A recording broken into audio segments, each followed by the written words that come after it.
नमस्ते। मैं प्रोफेसर शिरीष कुलकर्णी बड़ौदा के महाराजा सयाजीराव यूनिवर्सिटी में प्राध्यापक रहा। बाद में सरदार पटेल यूनिवर्सिटी में कुलगुरु रहा। फिर से आज समाचार जरा हटके कुछ समाचारों के बारे में मैं आपसे बात कर रहा हूँ। पहला समाचार है अनएम्प्लॉयमेंट के बारे में, लेकिन हम अनएम्प्लॉयमेंट कहने से ज़्यादा ऐसा कहेंगे एम्प्लॉयमेंट, यानी कितने लोगों को रोजगार मिल रहा है उसके बारे में बात कर रहे हैं। यह जो रिपोर्ट है वह इंडियाज ग्रेजुएट स्किल इंडेक्स, उनका ये रिपोर्ट है। उनके रिपोर्ट्स के आधार पर सिर्फ ग्रेजुएट्स के बारे में ये बात की है, बिना ग्रेजुएट की बात नहीं की गई है। तो जो कुछ ग्रेजुएट्स है इसमें इन्होंने दो भाग में बांटा है। रादर ऐसा कहे तो तीसरा जो है ओवरऑल आएगा। दो भाग में कौन से, एक है टेक्निकल नॉलेज और दूसरा जो है वो नॉन टेक्निकल, और तीसरा जो है वो ओवरऑल। ऐसे तीन भाग उन्होंने किए हैं। उसमें है रोजगार की स्थिति टेक्निकल के बारे में क्या है, तो वो तो बड़ा है। यानी गत साल से इस साल में पहले 41.3% था, वो बढ़कर 42% हो गया। यानी जो एम्प्लॉयबल ग्रेजुएट्स है उन एम्प्लॉयबल ग्रेजुएट्स 41.3% से बढ़कर 42% हो गए, ऐसा उनका कहना है। यह पॉजिटिव स्थिति है, यानी रोजगार बढ़ा है टेक्निकल्स के लिए, हैंड्स ऑन है, जिन्होंने इंटर्नशिप किया है, ऐसे लोगों के लिए। लेकिन जो नॉन टेक्निकल है, जैसे बीए, बीकॉम, बीएससी वगैरह वगैरह, इसमें बीएससी भी आते हैं जैसे टेक्निकल में, लेकिन नॉन टेक्निकल के बारे में ग्रेजुएट्स, नॉन टेक्निकल ग्रेजुएट्स के रोजगार है वो घटा है। गत साल वो 48.3% ग्रेजुएट्स को एम्प्लॉयबिलिटी मिलती थी, वो काफ़ी घटकर 43.5% हो गई है। यानी नॉन टेक्निकल्स के रोजगार घटे हैं। वैसे ओवरऑल अगर देखा जाए तो वो घटा है। गत साल जो 44.35% था वो घटकर 42.6% है। तो स्वाभाविक है, एक तरफ टेक्निकल, दूसरा नॉन टेक्निकल में ज़्यादा घटा, इसलिए ये ओवरऑल जो हमने कहा वो है। लेकिन इसमें भी एक इस प्रकार का वातावरण है कि कुछ शहरों में, कुछ राज्यों में रोजगार बढ़ा है। तो हम राज्यों के बारे में अगर बात करें तो इस प्रकार से आता है कि दिल्ली में जो ग्रेजुएट्स है उनको रोजगार मिलना, उसका जो परसेंटेज है वो 53.4%, यानी सबसे ज़्यादा भारत में अगर किसी टेक्निकल ग्रेजुएट्स को अगर रोजगार मिलता है तो सबसे ज़्यादा दिल्ली में।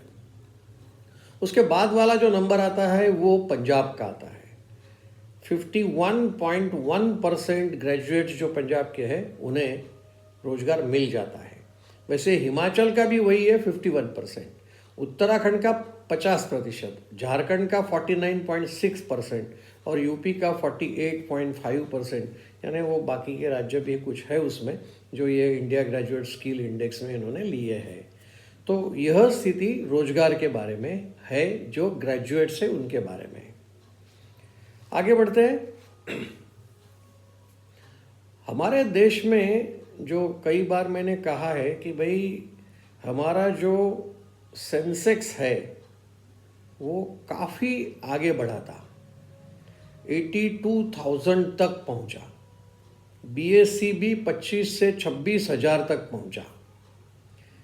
एक तरफ कहाँ 82,000 और कहाँ अभी ये शायद 73,000 तक पहुंच गया है। तो अपने देश में कितने पॉपुलेशन के कितने परसेंटेज लोग इस शेयर मार्केट में इन्वॉल्व होते हैं, स्टॉक मार्केट में होते हैं, और बाकी के देशों की क्या स्थिति है। हमारा कुल पॉपुलेशन अगर हम देखें 124 करोड़ का जो पॉपुलेशन माना जाता है, उसमें से सिर्फ 3% भारत के लोग हैं कि जो इस शेयर मार्केट में, स्टॉक मार्केट में अपना इन्वेस्ट करते हैं। यानी शायद ये सबसे कम है। बाकी सारे देशों के बारे में अगर बात करें तो जैसे चाइना 13%, यानी 13%, कहाँ 3% और कहाँ 13%। फिर भी आगे बढ़ते तो कनाडा 25% पॉपुलेशन कनाडा का स्टॉक मार्केट में इन्वेस्ट करता है। इंग्लैंड का 33% पॉपुलेशन जो है वो इसमें स्टॉक मार्केट में इन्वेस्ट करता है। ऑस्ट्रेलिया 40% है और सबसे ज़्यादा जो दिखता है वो अमेरिका का है, वो 55%। वैसे आप शायद जानते होंगे कि वो लोग तो हमारे देश में भी इक्विटी शेयर्स परचेस करते हैं, यानी सेंसेक्स और BSE वो घटता है तो वो इसकी वजह से कि अमेरिका के लोग जो है फॉरेन पोर्टफोलियो इन्वेस्टर्स वो अपना पैसा विड्रॉ कर लेते हैं, जो इन्होंने इक्विटी मार्केट में डाला है वो वापस ले लेते हैं। इसकी वजह से धड़ाम से हम एकदम से कोलैप्स हो जाता है शेयर मार्केट, ऐसी स्थिति है। लेकिन देखिए फिर भी हमारा जो total 3% of the population is involve in the stock market. आगे बढ़ते हम शायद ये जानते हैं कि कई बार ये अखबारों में भी समाचार आए हैं, टीवी में भी समाचार आए हैं। उन समाचारों को अगर हम विश्लेषण करते हैं तो ध्यान में आता है कि हेल्थ इंश्योरेंस के ऊपर जो प्रीमियम लिया जाता है उस प्रीमियम को एक प्रकार से सर्विस किया जाता है, सर्विस कहा जाता है, सेवा है।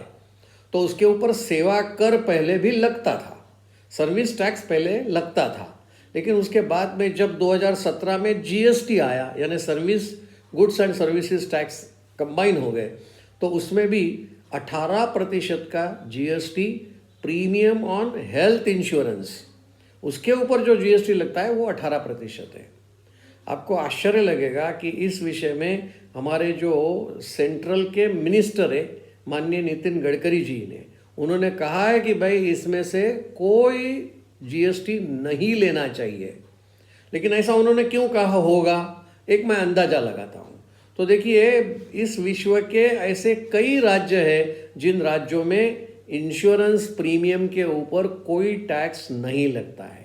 जैसे अमेरिका तो है, ब्राज़ील है, ब्रिटेन है, ऑस्ट्रेलिया है, चीन है, कनाडा है, फ्रांस है, इटली है, जापान है, जर्मनी है, रशिया है। इतने सारे बड़े बड़े देश जो है, और भी है इसमें, जैसे सऊदी अरेबिया का है, UAE का है, तो वो हेल्थ इंश्योरेंस के प्रीमियम पर कोई टैक्स नहीं लगाती। तो क्या ये प्रीमियम पर टैक्स लगाने वाला और कोई देश नहीं है क्या? नहीं, ऐसा नहीं है। कई देश ऐसे हैं जिन्होंने ये टैक्स लगाया, लेकिन टैक्स का जो प्रमाण है वो बहुत कम है। जैसे हम टर्की के बारे में, तो वो सिर्फ 5% टैक्स लगाता है premium on health insurance. Indonesia का 12% है, दक्षिण अफ्रीका का 15% है, मेक्सिको का 16% है। सबसे ज़्यादा अर्जेंटीना 21% का टैक्स लेती है, यह ध्यान में आता है। यानी ज़्यादा से ज़्यादा जो देश है वो प्रीमियम ऑफ हेल्थ इंश्योरेंस, इसके ऊपर टैक्स नहीं लगता है।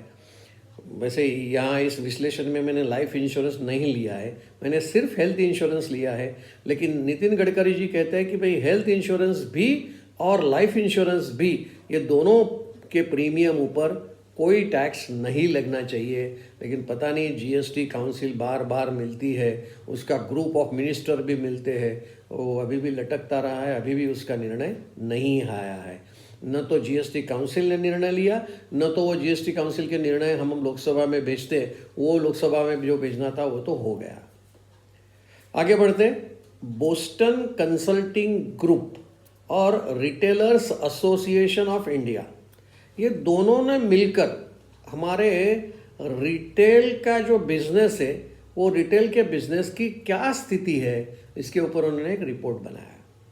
उन्होंने 2034 का रिटेल मार्केट के बारे में जो सर्वे किया वो था 2014 में 35 लाख करोड़ रुपए का ये रिटेल मार्केट था। यानी ये रिटेल मार्केट 9% से 9% से बढ़कर 2024 में 82 लाख करोड़ ऑफ रुपीस का हो गया। एक उन्होंने और एक अपना अनुमान भी दिया है कि यह अनुमान 2034 में 190 लाख करोड़ का ये रिटेल मार्केट भारत में होने जा रहा है। इसलिए ये कंज्यूमर गुड्स के बारे में रिटेल मार्केट के लिए ये अपने लिए पॉजिटिव साइंस है, ऐसा लगता है इस रिपोर्ट के आधार पर। हम आगे बढ़ते हैं। UPI unified payment interface. मैंने इसके पहले भी यूपीआई के कई फ्रॉड्स के बारे में आपको बताया, जैसे क्यूआर कोड का स्कैनिंग है, ये यूपीआई का जो आता है वो, उसमें कई फ्रॉड मैंने आपको इसके पूर्व भी बताए थे। शायद यही तो कारण नहीं है कि यूपीआई के ट्रांजैक्शंस और यूपीआई का ट्रांजैक्शन वैल्यू वो दोनों घटे हैं।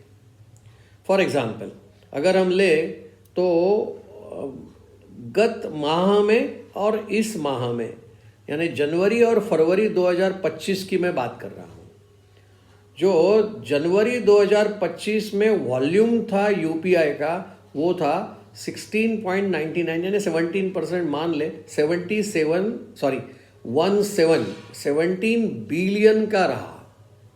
लेकिन फरवरी में वो घटकर 16.11 बिलियन हुआ।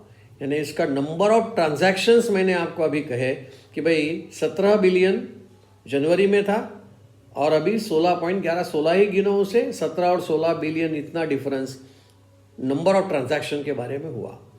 वैसे ही वैल्यू के हिसाब से अगर देखें तो वो भी वैल्यू भी 6.5% घटा है। यानी कीमत कितनी है, ट्रांजैक्शंस की कीमत, कितने रुपए के ट्रांजैक्शन हुए, नंबर ऑफ ट्रांजैक्शंस और ट्रांजैक्शंस का वैल्यू कितना, कीमत कितना, रुपए में कितना, तो वो आता है जनवरी में 23.48 लाख करोड़ ऑफ रुपीस जनवरी 2025 में था, जो फरवरी में घटकर 21.48 लाख करोड़ रुपीस हुआ।